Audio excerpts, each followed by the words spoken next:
आपल्या सगळ्यांना माहिती आहे की मे महिन्याच्या शेवटी मे, जून, जुलै, ऑगस्ट आणि आज सप्टेंबर अखेर या राज्यामध्ये खूप मोठ्या प्रमाणामध्ये अतिवृष्टी झालेली आहे। पहिली अतिवृष्टी ही विदर्भामध्ये त्याचा फटका जास्त बसला, त्यानंतर विदर्भ आणि मराठवाडा आणि आज संपूर्ण राज्यामध्ये त्या अतिवृष्टीचा फटका हा माझ्या शेतकऱ्यांना बसलेला आहे। त्यांच्या पिकांना खूप मोठं नुकसान हे राज्यामध्ये झालेलं आहे। जर राज्याचा संपूर्ण जर विचार केला तर साधारणतः जवळजवळ 70 लाख एकर पिकाचं नुकसान हे राज्यामध्ये झालेलं आहे। खूप मोठ्या प्रमाणामध्ये त्यांची नदीकाठची, ओढ्याकाठची जी जमीन आहे ती जमिनीची मातीसकट सगळी जमीन माती वाहून गेलेली आहे। अनेक पशुधन हे त्यामध्ये त्यांचं नुकसान झालेलं आहे। अनेक घरामध्ये पाणी गेलेलं आहे, घराची खूप मोठ्या प्रमाणामध्ये पडझड झालेली आहे। शाळा असतील किंवा इतर गोष्टी असतील, खूप मोठं नुकसान आहे आणि या नुकसानीचे पंचनामे करण्याचा आदेश या राज्याचे मुख्यमंत्री देवेंद्र फडणवीस साहेब असतील, एकनाथजी शिंदे साहेब असतील, अजितदादा पवार साहेब असतील, हे तिन्ही नेते या संपूर्ण राज्याच्या परिस्थितीवरती लक्ष ठेवून आहेत। सगळीकडे पंचनाम्याचं काम हे युद्ध पातळीवरती सुरू आहे। माझ्या शेतकरी बांधवांना या निमित्तानं मी एवढंच सांगू इच्छितो की शेवटी हे निसर्गाचं संकट आहे। शेवटी आपल्या सगळ्यांना याला सामोरं जावंच लागेल, शेवटी धीर धरावंच लागेल। शेवटी या संकटाच्या काळी, अडचणीच्या काळी हे शासन तुमच्या सगळ्यांच्या पाठीमागे आहे। ज्यांचे नुकसान भरपाई झालेली, पंचनामे पूर्ण झालेत त्यांना नुकसान भरपाई दिलेली आहे।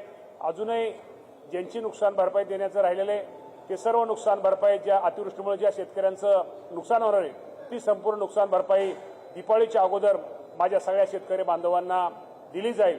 परंतु शेवटी हे संकट खूप मोठं आहे, त्यामुळे या संकटाला आपल्या सगळ्यांना सामोरं घेऊन मुकाबला हा करणं गरजेचं आहे।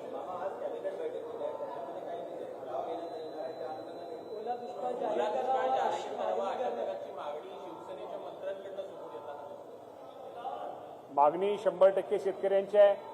कुठलाही निर्णय घेताना किंवा कुठलाही निर्णय करताना शेवटी केंद्र सरकारचे निकष काय आहेत, राज्य सरकारचे निकष काय आहेत, शेवटी हे निकष बघून, पण हे निकष बघण्यापेक्षा जो अडचणी झालेल्या शेतकऱ्याला मदत मिळाली पाहिजे, त्याला मदत झाली पाहिजे, ही शेवटी शासनाची भूमिका आहे। शेवटी हे शासन हे शेतकऱ्यांच्या पाठिंब्यावरच अवलंबून आहे, त्यामुळे शेतकऱ्यांना मदत करणं शेवटी आमचं कर्तव्य आहे आणि निश्चित प्रकारे हे सरकार माझ्या सर्व शेतकऱ्यांना मदत करेल, सहकार्य करेल।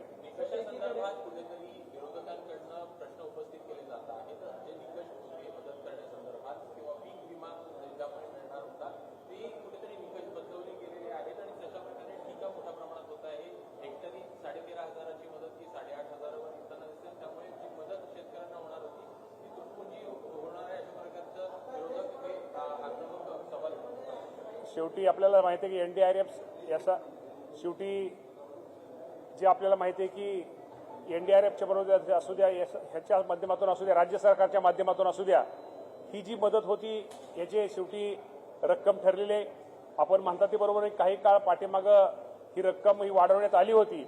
या बाबतीमध्ये निश्चित प्रकारे मुख्यमंत्री, दोन्ही उपमुख्यमंत्री आज मंत्रिमंडळामध्ये संपूर्ण अहवाल आम्ही त्यामध्ये त्यांच्यासमोर ठेवू आणि ते ठेवल्यानंतर निश्चित प्रकारे या बाबतीमध्ये माझ्या शेतकरी बांधवांसाठी योग्य तो चांगला निर्णय घेण्याचा प्रयत्न सरकार, राज्य सरकार करेल।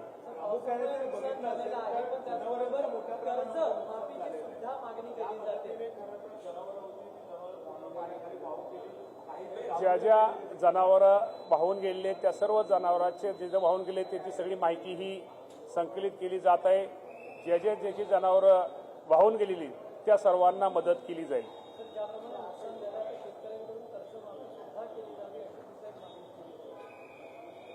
मागणी बरोबर आहे तुमची। आता या बाबतीमध्ये राज्याचे मुख्यमंत्री आणि दोन्ही मुख्यमंत्री योग्य वेळी योग्य निर्णय घेतील।